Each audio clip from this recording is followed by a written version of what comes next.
Welcome to our மகா பெரியவா களஞ்சியம் சேனல்.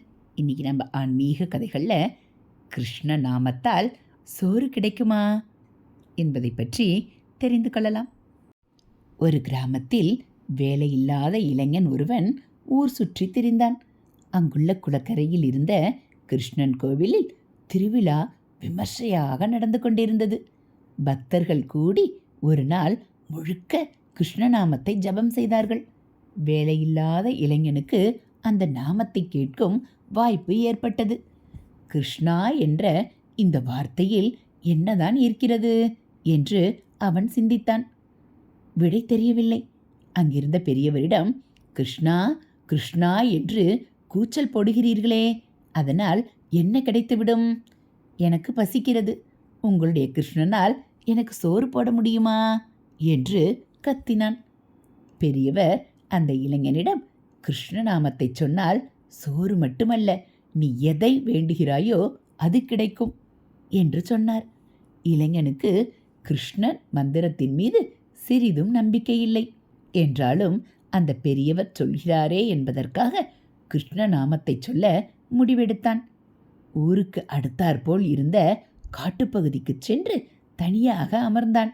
அவன் வாயில் கிருஷ்ணா என்பதை தவிர வேறு வார்த்தை வரவில்லை. திடீரென்று அந்த பக்கம் யாரோ வருவது போல சப்தம் கேட்டதும் ஒரு மரத்தின் மீது ஒளிந்து கொண்டான் இளைஞன்.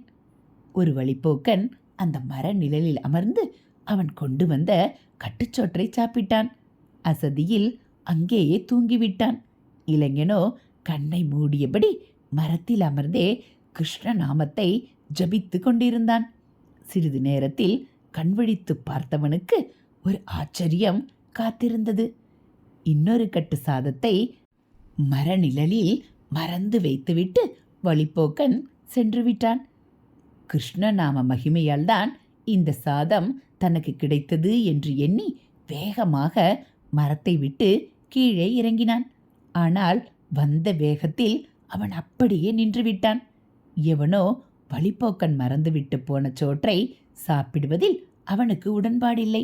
உண்மையில் கிருஷ்ண நாமத்திற்கு மகிமை இருக்குமானால் இந்த சாப்பாட்டை சாப்பிடும்படி நிர்பந்தம் ஏற்படும் வரை பட்டினியாகவே இருப்பது என்று முடிவெடுத்தான். திரும்பவும் மரத்தின் மீது ஏறி அமர்ந்தான். சூரியன் மறையும் வேளை வந்தது. அப்போது காட்டுப்பாதையில் சில கள்வர்கள் தாங்கள் திருடிய பொருள்களுடன் வந்து மரநிழலில் அமர்ந்து பங்கிட்டு கொண்டிருந்தனர். கள்வர் தலைவன் ஜபம் செய்து கொண்டிருந்த இளைஞனை கண்டான். தங்களை வேவு பார்க்க வந்திருப்பவன் என்று ஆத்திரம் கொண்டு இளைஞனை அந்த மரத்திலேயே கட்டி வைத்தான். அதற்குள் பசியில் இருந்த திருடன் ஒருவன் மரத்தடியில் இருந்த சாப்பாட்டை பார்த்து மகிழ்ச்சியில் ஆரவாரம் செய்தான்.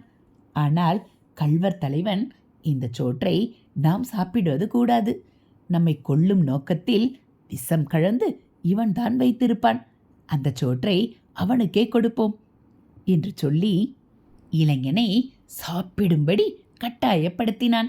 இளைஞனும் அதை வயிறு நிறைய சாப்பிட்டான்.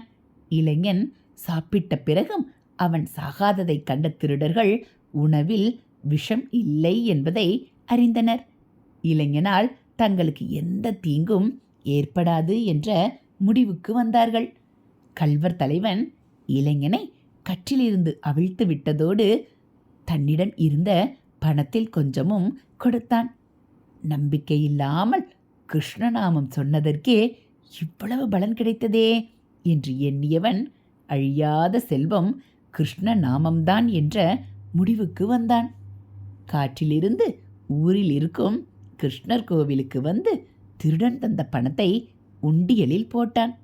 இனி ஊர் சுற்ற மாட்டேன், உண்மையாக பக்தி கொண்டு உழைத்து வாழ்வேன் என்று கிருஷ்ணனிடம் சத்தியம் செய்தான். உழைப்பால் பெரும் பணக்காரனும் ஆனான். இதுபோல் ஆன்மீக கதைகளை நீங்கள் தெரிஞ்சுக்கணும் அப்படின்னா மறக்காமல் நம்ம சேனலை சப்ஸ்கிரைப் பண்ணுங்கள். கூடவே பெல்லைக்கானையும் கிளிக் பண்ணி ஆள்கிற பட்டனையும் அழுத்திடுங்க. நம்ம சேனலில் வரக்கூடிய ஆன்மீக கதைகள் எல்லாம் உங்களுக்கு பிடிச்சிருந்தா ஒரு லைக்கும் கமெண்ட்டும் கொடுத்து உங்களுக்கு தெரிஞ்சவங்களுக்கும் ஷேர் பண்ணுங்கள். தேங்க்யூ.